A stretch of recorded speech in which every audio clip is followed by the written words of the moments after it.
Welcome back, listeners, to the T.R.O.N podcast. This is your host, Rashad Woods, the Randomness and Nothing host. I want to give a very special shout out for the time she's carved out of her busy schedule. Mary McCorvey, thank you so much. And what a fascinating journey you have in story to tell. Thank you, Rashad, for having me on your show. I appreciate it. I really do.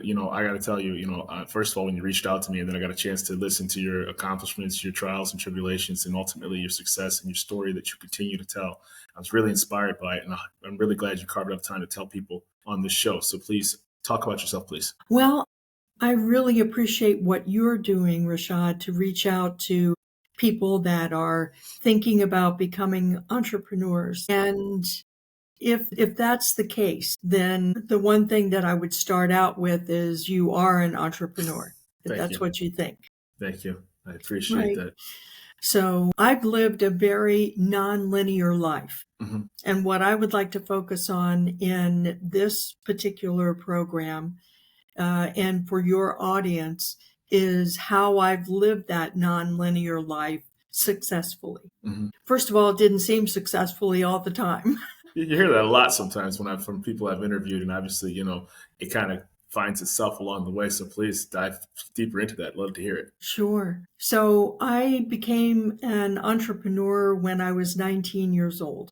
Mm-hmm. And that was my first foray into broadcasting. And I was a DJ in clubs before DJs were in clubs. That's awesome. Okay, that's how far it goes back. Right? That's awesome. I would have never thought you were a DJ. I say that respectfully too. Well, thank you. I'm all about that, and I still love broadcasting, as you can see. Mm-hmm. And I have actually my own podcast, which I'd love to welcome you on sometime. Thank you. I saw that too. So the thing about entrepreneurism, and in particular, what I call curious insanity, is the founder space, right? So being a founder and being an entrepreneur are two very different things, or they can be. The reason why a founder is different is because the founder, and I'll talk about my particular cycle, right? Right. I conceive of an idea and I think about it and I ruminate on it. And one day, if it's right, a puzzle click will go clunk.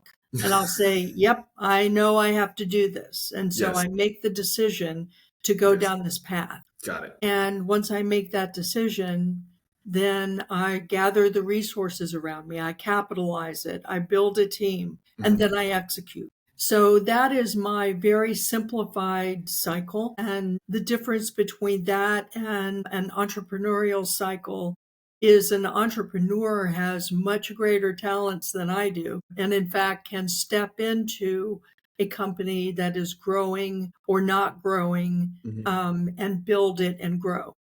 Oh, wow. I never thought about the difference, to be honest with you. Well, it took me a while. I'm a 7-time founder or co-founder. Right. And so for a while there, I was a little worried that I just wasn't committed enough. I do understand. I couldn't decide on one thing and then, go for that broke. Right. But the fact is that, especially with I do a lot of mentoring of founders and entrepreneurs. And I found a lot of them have the same issues that I've had in the past, which is, why can't I be able to adequately answer the question, what do you do? What is it that you do, Mary? And I, for so long I was like, what day is it? I don't know, and it was really an awkward moment over and over again. It's kind of humbling when you actually have to answer It's very humbling. Yeah. It's very humbling and fraught with self-doubt. Yeah. Right? I've had several of us ask me, like, what is the show about? And you're like, you start rambling and you're like, I haven't actually gotten the actual sentence of what I'm doing right now. But I hope if I say enough that somehow they'll interpret, they'll put the pieces together. And then you're just like, oh my God, that was such a terrible explanation. I totally agree with you. I totally agree. Yeah. And, eventually what I came to understand is that the it just happens that I thrive in the startup space. I thrive in the conception space. And so that's a very, very different skill set from running a business in its later stages. Yeah. And so I came to understand, okay, Mary, basically you've been given a gift. And I'm not talking about I'm that brilliant, I've been given a gift. No, I'm not talking like that. Yeah. It's like you've been given the gift of understanding that where you fit in the scheme of life is in the founder space. Correct. And you grow something and then you step away and let somebody take over and move it forward. Right. And then you go do something else. Absolutely. For me, it's about a 3-year cycle. Beautiful. Right. Beautiful. And I think knowing, like, and it's funny you said that, because it was almost like when I created this podcast, obviously you have your own successful businesses and you've done wonderful things, but knowing where your strengths are and knowing where your lane is and where your ability to grow and say, I can let that go. It also takes a lot of, like, pride swallowing in a way. And I've said this reference on previous episodes. It's like White Castle as a fast food chain. The reason they were the first fast food chain, ever in America. And the reason they've survived so long is because they never tried to compete with McDonald's. They stayed in their lane and they said, I'm cool with where I'm at. They're still family owned. They're not, they didn't try to scale beyond what they could do. Right. And that's the reason why they've survived all of these years, is because, hey, we're a totally different brand. We have a totally different niche. And I'm not trying to get into the Happy Meal business, right? Because you can just get swallowed whole. So that's a great learning lesson for people who are starting out, to just know where your strengths and weaknesses lie at. Yes. And it's a very freeing realization. And that is a realization that I want to share with people that are like us. Yes. That find themselves at 4:00 in the morning saying, what am I doing? Yeah. Am I doing the right thing? Right. And along about 7:00, you say, well, I don't have any choice. I'm doing this. For sure. Well, it's like this podcast, right? Like, okay, well, I don't have some of the experiences or the know-how to do what some of these people that I've talked to have done, but I've always been curious. So I said, okay, well, what if I watch documentaries, I'll watch, about sinking boats and just fascinating things, Discovery Channel, History Channel. So it just kind of dawned on me. I said, well, what if I talk to people who have accomplished things that can better use my curiosity to see, what did they do? How did you create that? How did you make that? How did that work? Where did this come from? How did that idea you thought of that kept you up late at night get to fruition? And that's why I have guests such as yourself, because I kind of found that lane for myself. Well, there's two critical elements of the cycle, as I like to call it. And one thing is, you can have a great idea. A lot of people have great ideas. I would like to do so. What are you going to do? How are you going to make it happen? Exactly. And there are very, very few of us that actually make things happen from the notion of an idea and actually execute.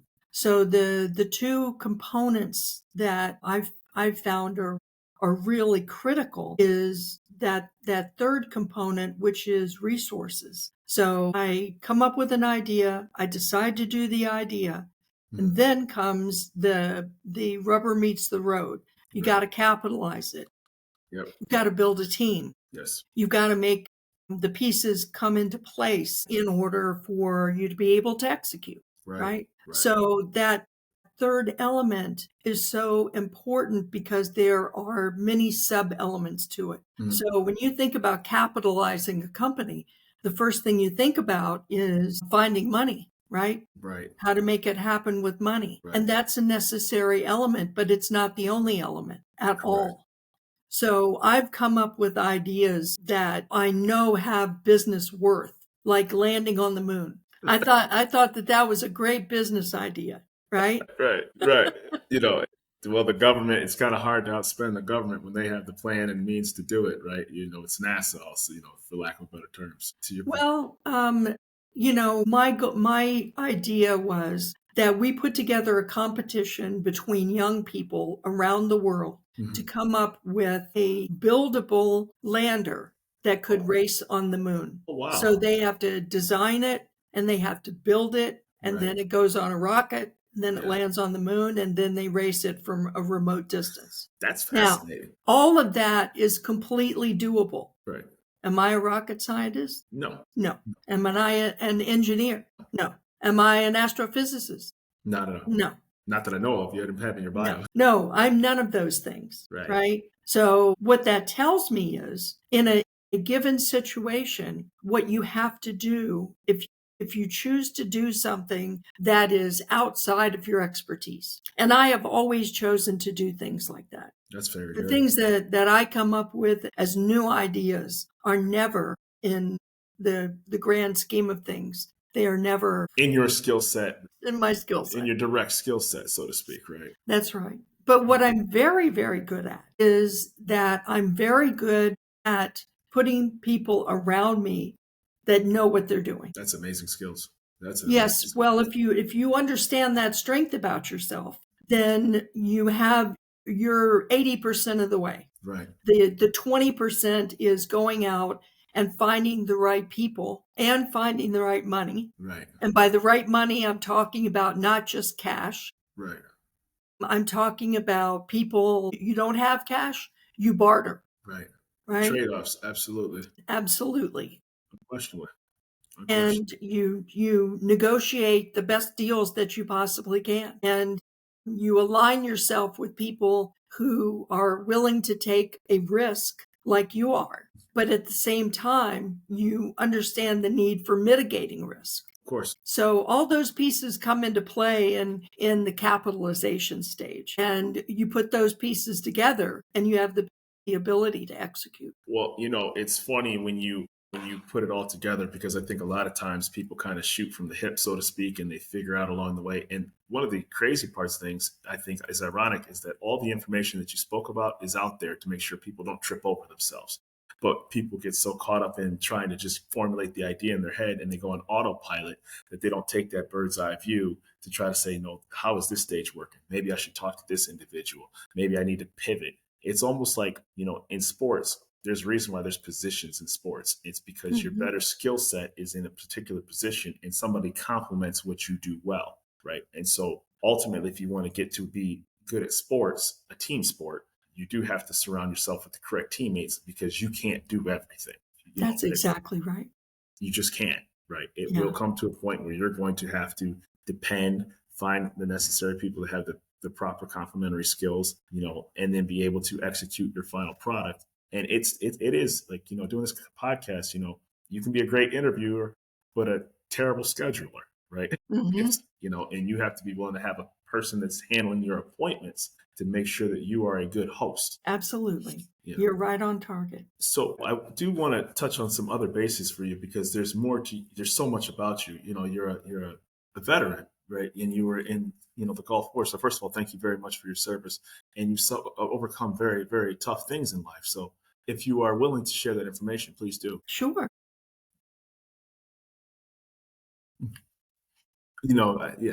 Just like, I know you have experience in the military, and then you said you survived, like, sarin gas and things like that. So, I mean, like I said, I know that's traumatic and I don't want to make light of it, but I thought when I heard that you speak about it, I didn't know if that was something you were willing to speak on. Well, I would like to speak about that. Thank you for asking, Rashad. Of course. So the experience that I had in the military was truly exceptional. It was a life formation for me. And I was in the Army when I was 18 years old. Unbelievable. I traveled the world. I got to know people and places and things that I would never, ever have gotten to know. It is something that I highly recommend to young people. Beautiful. Highly recommend. And those formative years took me into broadcasting and took me into media management. Yeah. And when I became a civilian, that's something that has continued with me to this day. Wonderful. And, it's your story is so compelling. And then I went to your website and you have a book that's coming off, and I love the title where it says "It's Over Expectation." And I thought that it's a title that's catchy, because there's a difference between the experience of something is more important than what you had in your mind, because something valued in the moment that it was actually taking place, as opposed to what your thought of it could be, right? And I was like, that really resonated with me. And I thought that that was very important. So can you talk about your book, please? Sure, my pleasure. And I don't want to forget about the sarin gas exposure. Of course, of course. I Okay. wasn't absolutely. Because no, I know you weren't putting it aside, but I do want to share that what happened was that I was exposed to sarin nerve gas when a chemical weapons plant was blown up in Iraq. So nobody knew about it at the time, and that carried with me for decades. And I had Gulf War syndrome, and it impacted everything in my life, but it could Oh my not be goodness. diagnosed. And so I had PTSD, whatever it is that you want to call it, I had it in full. Oh my goodness. And it was not until literally 3 years ago, Rashad, that researchers were able to connect our sarin gas exposure to these symptoms. And so finally, after all these years, I was validated. Oh my And goodness. we all understood what had actually happened. But during the intervening years, it was really, really tough. And that gas exposure also led to a terminal illness that I have called pulmonary fibrosis. That is a joy, let me tell you. Oh my gosh. When doctors tell you, well, you have a progressive disease and here's the life expectancy. And so facing that and coming to grips with it and then continuing to live, all of it really tests somebody's resiliency. It certainly tested mine. Here we are on T.R.O.N. and, I'm doing fairly well. So I am blessed. I always find it fascinating that, people that you walk past or you see, every single day could have had an experience like yours and you think you're having a bad day, so to speak, right? So it's very important that you don't know what somebody, it sounds cliched, right? But you really don't know what somebody else is going through. And so I thought that when I read that, if I saw your picture previously on LinkedIn, I would have said, I would have never known that that was your background and you went through all that. So it's a testament to your will and your spirit that you've conquered those things in life. And I remember when I was in elementary school, no joke, we were writing letters to soldiers that were in the Gulf War. And here I am, Oh my honest gosh. to goodness, honest to goodness. It was what, 92, I think? 90. 90, 91, yeah, 91, 92, yeah. And I remember when I was in elementary school and we would write letters, and here we are, all these years later, I'm talking to you. And so it's kind of all kind of, whirling through my head, like what an experience just to even think about talking to somebody who went through that kind of experience. So Yeah. it's a testament to your will. Thank you. What exactly I saw too, in that you talk about, you have a shoebox full of love letters and you keep rewriting the script in life. So what's that all about? Well, first, let's talk about experience over expectation. For Is that sure. okay? Absolutely. I Okay. ramble. I really do because I love No, to you just. don't. No, you're good. You're right on point. I'm the one that rambles. So, experience over expectation, let go of the plan and live on your terms. Mhm. That's the title of the book. Right. And it's based on my life and my nonlinear journey. So not only have I started and successfully run 7 companies, but this nonlinear path is one that I've followed since my early years. And it's one that I've learned a great deal from. It's beautiful. And what I really wanted to do was to share one person's answer to the question, what do you do? Yeah. And how do you answer that question? Oh yeah. And so you were mentioning before that enjoying experience over expectations that you may have in your mind about yourself. Right. Well, there's certain expectations that society has about you as well. Absolutely. And so it's a double down on the Correct. expectation side. Right. So we grow up in life and we think, okay, we go to college, we get the degrees, we get the great career, we marry well, we have Exactly. kids, Exactly. Exactly. we do some more career, we retire, and if we're lucky, we leave a legacy, Exactly. right? 100% agree. And 150% agree. my life was never like that. Yeah. It was never like that. And I believe that most people's lives don't go through that path Mhm. intentionally. They go through that path because they're conditioned to go through the path. Right. They're burdened by the expectations of others and unrealistic expectations about themselves. Then what to do about that? How do you manage that? Right. And so that's why I started writing the book as a memoir. Beautiful. Beautiful. Except then, somewhere along the way, I started continually referring to artificial intelligence. And by referring to artificial intelligence, what I mean is that I would go for references. I would go for historical references or context references. Mm-hmm. And what I finally woke up one day, Rashad, and I said, I wonder what it would be like if I put my story into AI. Wonderful. And ask it to analyze my life. Right. And that's what I did. Beautiful. Beautiful. And that's what the book became. It's Eerie. That's the program that you use, right? Eerie. I don't want to butcher that AI program that you used. I thought that it's spelled E. Yeah, I saw that. I wasn't sure how to pronounce that. And that it's pronounced AI. Are you kidding me?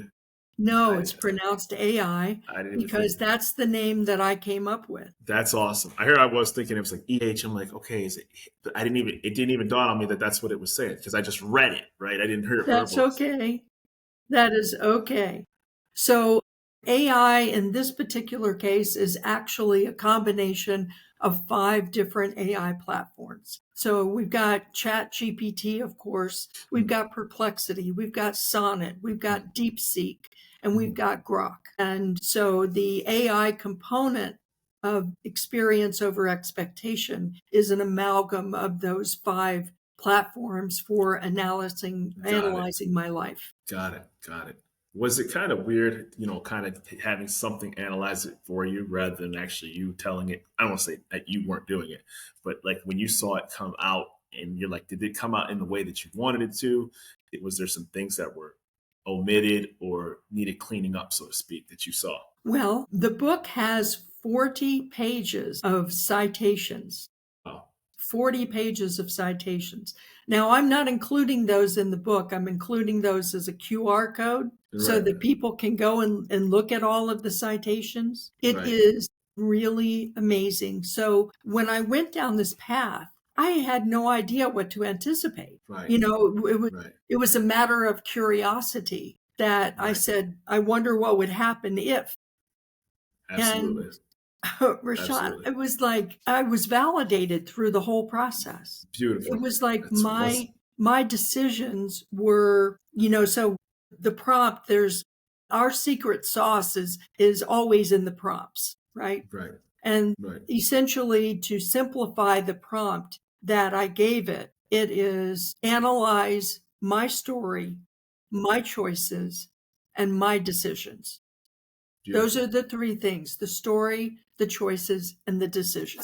And so that's what AI did on multiple levels and 5 different platforms. And then we combine them to come up with the analysis of my life, and also to come up with tools that people can use for self-assessment. And I think a self-assessment, sometimes people get caught up in the everyday life. And I always reference from here on out, I think of one of my guests that I had, Brandon Barnum. He was a successful CEO of HOA.com. And he said something very important. He said, there's life by design and life by default. And when he actually broke down the 2, and this just because of the life you live, when you do by default, you get up, eat your breakfast, and start your car, and you just go through the motions. And you're not a bad person for that. That's not a person will dig on anybody. Right. But when you have a systematic design of how you want things to operate and function, you start taking that bird's eye view a bit more of how your day is going to go. This is what I'm going to eat. This is how I have my time carved out for things. This is how my schedule is going to be coordinated. This is how I'm going to have self-care.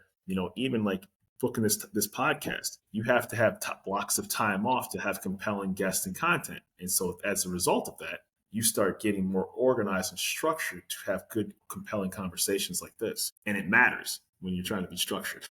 Well, my mantra is finite heartbeats, infinite possibilities. Yes. So Beautiful. thank you. What that means is that we have choices every day about how to invest our heartbeats. Yes. And the choices that we make, we have an infinite number of them. Right. How do we make those choices? Correct. What are the outcomes that we want? Right. And what are the values around which we choose to live?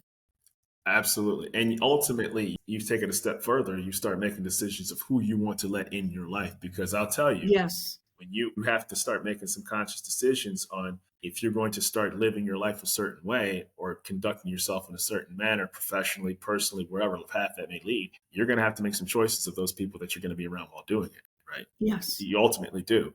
And I can, when you talk about experience over expectation, just briefly about myself, it's like I do martial arts, right? So even if you're never going to be the greatest martial artist in the world, right? And it's hard to do that because clearly I'm not. But the experience of taking martial arts versus your expectation of, I have a black belt, but I wouldn't trade the experience of training in martial arts, for not being Jean-Claude Van Damme, right? Because you're like, you're in this culture of things that you do. And at the end of the day, it's a historical art that you're still training in. And it's a wonderful thing to be a part of that medium. Yes. It really, truly is. Where can people go ahead, please? So, I love that story because I'm a high performance driver. I like driving on racetracks. Beautiful. And the experience of it is just so enriching. Yep. That, it's far beyond. Don't get me wrong. I like the checkered flag. For sure. I like it a lot. For sure. I like seeing people and other drivers in my rearview mirror. Right. But the actual experience of being on the track, of driving on the track, of mastering the physics of it is really, really, it's fascinating to me and very gratifying. And if we can live our lives that way, where 9 times out of 10, it's fascinating and gratifying and not, it matters default, more. so to speak. Right. It matters more that you actually had a chance to, because how many people are actually in that car right now? How many people could actually say they're doing that? There's very few people. So once you get that expectation that the experience mattered more than, Yes. okay, well, I'm here and a lot of people aren't. It's the same thing when I was doing martial arts. I'm here and a lot of people don't do this. So I'm going to be living in the experience of this actual art that I'm taking, as opposed to not being the greatest martial artist that ever existed. So I always ask this question to all my guests. Where can people find you? They don't need me on this show, but where can people find Mary McCorvey? MaryMcCorvey.com is the best place to find me. I also am on YouTube. I have a channel on YouTube and Instagram and Facebook and all the places that you find your podcast. That's wonderful. Thank you so much, Rashad, for having me on today. It's been an absolute pleasure. And like I said, I always tell this, to people who have compelling stories. I've been fortunate to be blessed with a lot of great guests. I love to have another part 2 because I think, what your story is not encapsulated in 30 minutes. So I really appreciate that. My pleasure. Thank you.